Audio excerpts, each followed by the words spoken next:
किसी दूर गांव में भूषण नाम का एक व्यक्ति रहा करता था।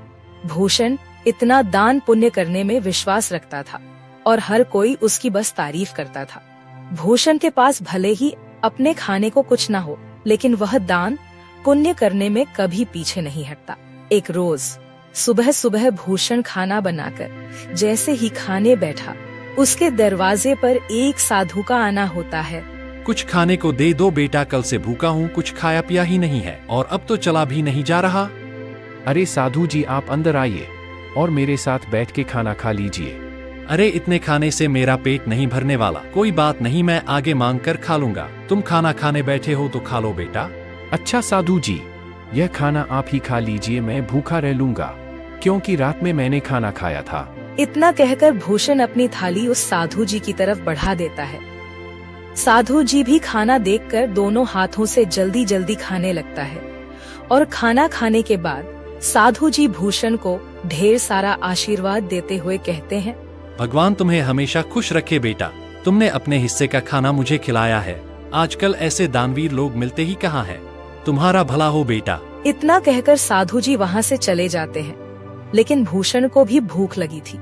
अब वो रसोई में जाकर रसोई में रखे डब्बे को देखने लगता है, जिसमें अन्न का एक दाना भी नहीं था। चलो कोई काम देखता हूँ, कहीं से खाने पीने का बंदोबस्त तो हो जाएगा। बस उस बेचारे का पेट भर गया, मुझे बहुत सुकून मिल रहा है। अब भूषण घर से निकलता है।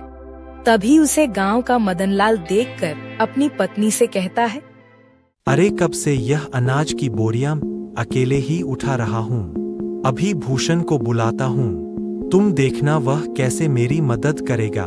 उसे तो वैसे भी लोगों की मदद करने का भूत सवार है। खुद भले ही जेब में फूटी कौड़ी ना हो, लेकिन बड़ा दानवीर बनता है। अब मदनलाल भूषण को आवाज लगाकर बुलाता है, अरे क्या हाल चाल है मदन भाई, सब ठीक तो है ना? ये अनाज की बोरियां खेतों से ला रहे हो क्या?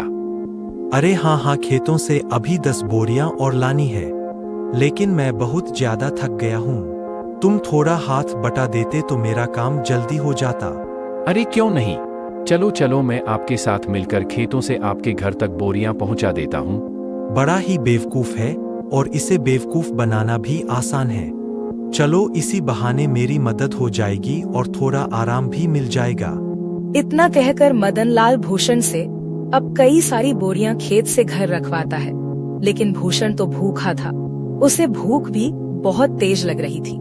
अब बोरियां रखने के बाद मदनलाल भूषण से कहता है, बहुत बहुत शुक्रिया भूषण भाई। अगर तुम ना होते ना तो मुझे यह बोरियां ढोते ढोते रात हो जाती। कई घंटे बोरियां ढोने के बाद भूषण थक जाता है और अब वह उधार लाला की दुकान से राशन लेकर खाना बनाकर खाता है। अगली सुबह उसके दरवाजे पर किसी के रोने की आवाज आ रही होती है। भूषण नींद में होता है और दरवाजा खोलता है तो देखता है उसका पड़ोसी बिरजू अपनी पत्नी को पीट रहा है। अरे अरे बिरजू, तुम अपनी पत्नी को इस तरह क्यों मार रहे हो? अरे क्यों ना मारूं मेरी पत्नी, मेरी मर्जी। तू कौन होता बीच में बोलने वाला? देख बिरजू, ऐसे सुबह सुबह मारपीट करना सही बात नहीं है। पूरे गांव के लोग इकट्ठा होकर यह सब देख रहे हैं, यह अच्छा है क्या? अरे भूषण बेटा, तू भी किसे समझा रहा है? इसे समझाना मतलब अपना सिर दीवार पर मारने वाली बात है। जरूर सुबह सुबह चमेली से पैसे मांगने के लिए लड़ रहा होगा। पीने को पैसे नहीं होंगे ना इसके पास। अरे बुढ़िया चुप कर, ज्यादा बोलने की जरूरत नहीं है। आजकल के बच्चों को तो अपने से बड़ों से बात करने की तमीज ही नहीं है। अरे मैं तो तेरी माँ की उम्र की हूँ और तू है कि मुझसे बदतमीजी से बात कर रहा है। लेकिन मैंने तो नहीं कहा आपको कि मेरे बीच में बोलने के लिए।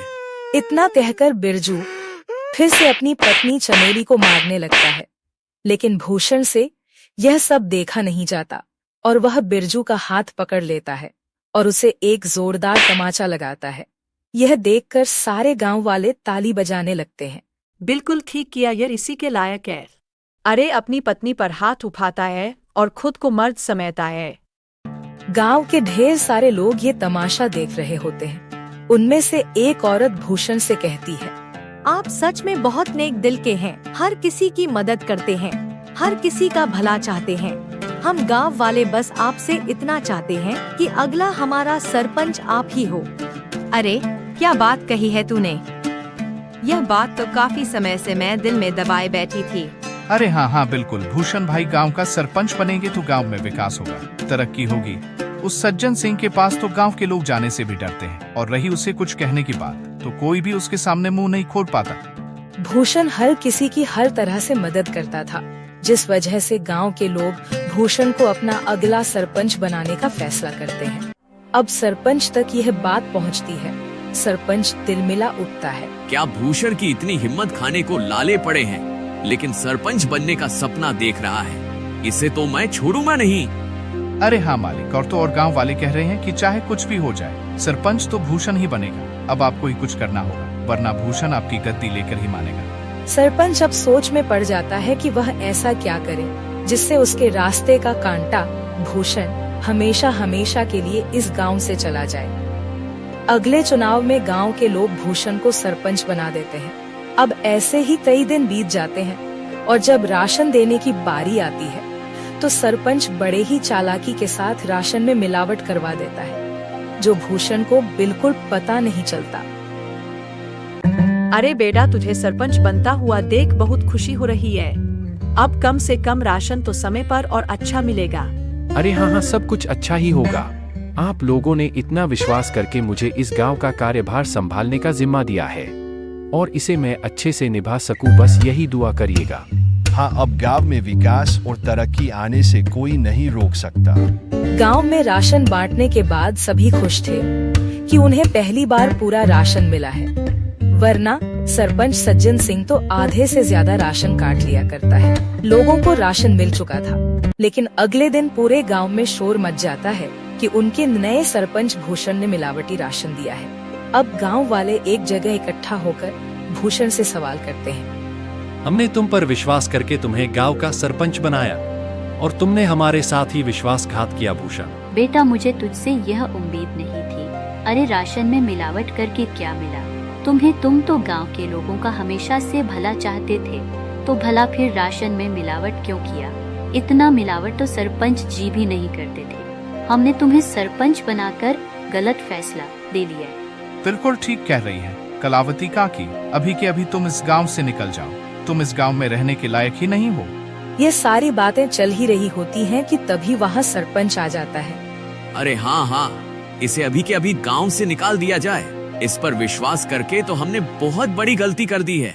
अब भूषण को गांव वाले गांव से निकाल देते हैं। सरपंच और उसका नौकर बहुत खुश थे, क्योंकि यह सब किया धरा तो उनका ही था। अब गांव से निकलने के बाद भूषण काफी दूर आ जाता है। वो थक कर एक पेड़ के नीचे बैठकर गांव वालों के बारे में सोचने लगता है। जिन गांव वालों का मैंने इतना साथ दिया, खुद से पहले उनके बारे में सोचा, आज उसी गांव ने मुझे निकाल दिया। अरे राशन में मिलावट भला मैं क्यों करूंगा? और अगर मैंने गांव वालों के राशन में मिलावट नहीं की है तो फिर यह सब जरूर सरपंच का काम है। कोई बात नहीं, मेरे इतना कहने पर भी गांव वालों ने मेरा साथ नहीं दिया। मैं इसे कभी नहीं भूलूंगा। इधर सरपंच फिर से अपनी चाल चलता है और गांव वालों का विश्वास जीत लेता है। गांव वाले एक बार फिर सरपंच सज्जन सिंह को अपना सरपंच मानने के लिए मजबूर होते हैं, क्योंकि उन्हें भूषण भी धोखेबाज लगता है। ऐसे ही धीरे धीरे महीना बीत जाता है और भूषण का कहीं अता पता ही नहीं था। एक रोज सरपंच का नौकर जंगल के रास्ते घर आ रहा होता है। तभी वह दो आदमी को बातें करते हुए सुनता है, जो भूषण के बारे में बात कर रहे थे।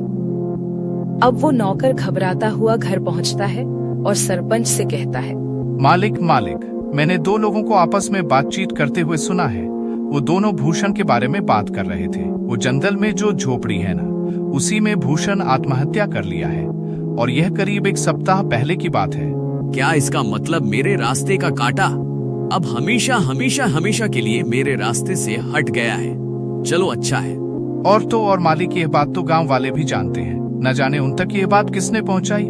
हो सकता है उन्हीं लोगों ने पहुंचाई हो जो बात कर रहे थे। अरे गांव वाले बहुत ही मतलबी हैं। भूषण ने गांव वालों का कितना साथ दिया, और गांव वाले भी यही कहेंगे कि भूषण ने शर्म के मारे आत्महत्या कर ली। गांव वालों के साथ साथ सरपंच को भी अब पूरा यकीन हो गया था कि भूषण ने आत्महत्या कर ली है। लेकिन कुछ दिनों बाद भूषण सरपंच के दरवाजे पर पहुंचता है। शाम का समय था, चारों तरफ अंधेरा छा रहा था। सरपंच अपने नौकर को आवाज लगाकर कहता है, अरे सामने देख, जरा कोई खड़ा है क्या? मुझे तो ऐसा लग रहा है कि सामने भूषण है, मतलब भूषण का भूत। मालिक, ये भूषण का भूत ही लगता है। ये आपसे बदला लेने आया है। मैं तो चला यहाँ से, मुझे भरी जवानी में नहीं मरना। मेरे 4 बच्चे हैं और 2 बीवियां हैं। सरपंच का नौकर इतना कहकर वहाँ से दुम दबाकर भाग निकलता है। भूषण जैसे जैसे आगे बढ़ रहा था, सरपंच पसीने से तरबतर हो रहा था। वहीं रुक जा भूषण का भूत, तुझे क्या चाहिए? मैं तुझे सब कुछ देने के लिए तैयार हूँ, अपना घर, जमीन, पैसा, लेकिन मुझे मारना मत। मैं तुम्हें नहीं छोड़ूंगा। तुमने मुझे बदनाम किया है। अब तुम ही यह सच गांव वालों के साथ सामने बोलोगे, वरना मैं तुम्हें मार डालूंगा। अरे हाँ, मैं गांव वालों के सामने सच को बोलने के लिए तैयार हूँ, लेकिन मुझे मारना मत। अब सरपंच रात के समय ही गांव वालों को इकट्ठा करके सबके सामने सच को बोलता है कि उस दिन राशन में मिलावट उसने और उसके नौकर ने की थी। आप लोग भले ही मुझे भूत समझ रहे हो, लेकिन मैंने अपने आत्महत्या की खबर झूठी फैलाई थी ताकि मैं चोर को पकड़ सकूं, और चोर आप सभी के सामने है। मैंने हमेशा लोगों का भला किया, तभी तो आप लोगों ने मुझे इतने सम्मान और प्यार के साथ दानवीर कहा। भाई, मुझसे गलती हो गई, मुझे माफ कर दो। मैं तुम्हारे आगे हाथ जोड़ता हूँ। अब उसी वक्त गांव वाली सरपंच को गांव से निकालकर सरपंच की जगह भूषण को गांव का सरपंच बनाते हैं और भूषण से माफी मांगते हैं कि वह सरपंच की बातों में आ गए थे और उन्होंने बिना सोचे समझे उसे गांव से निकाल दिया था।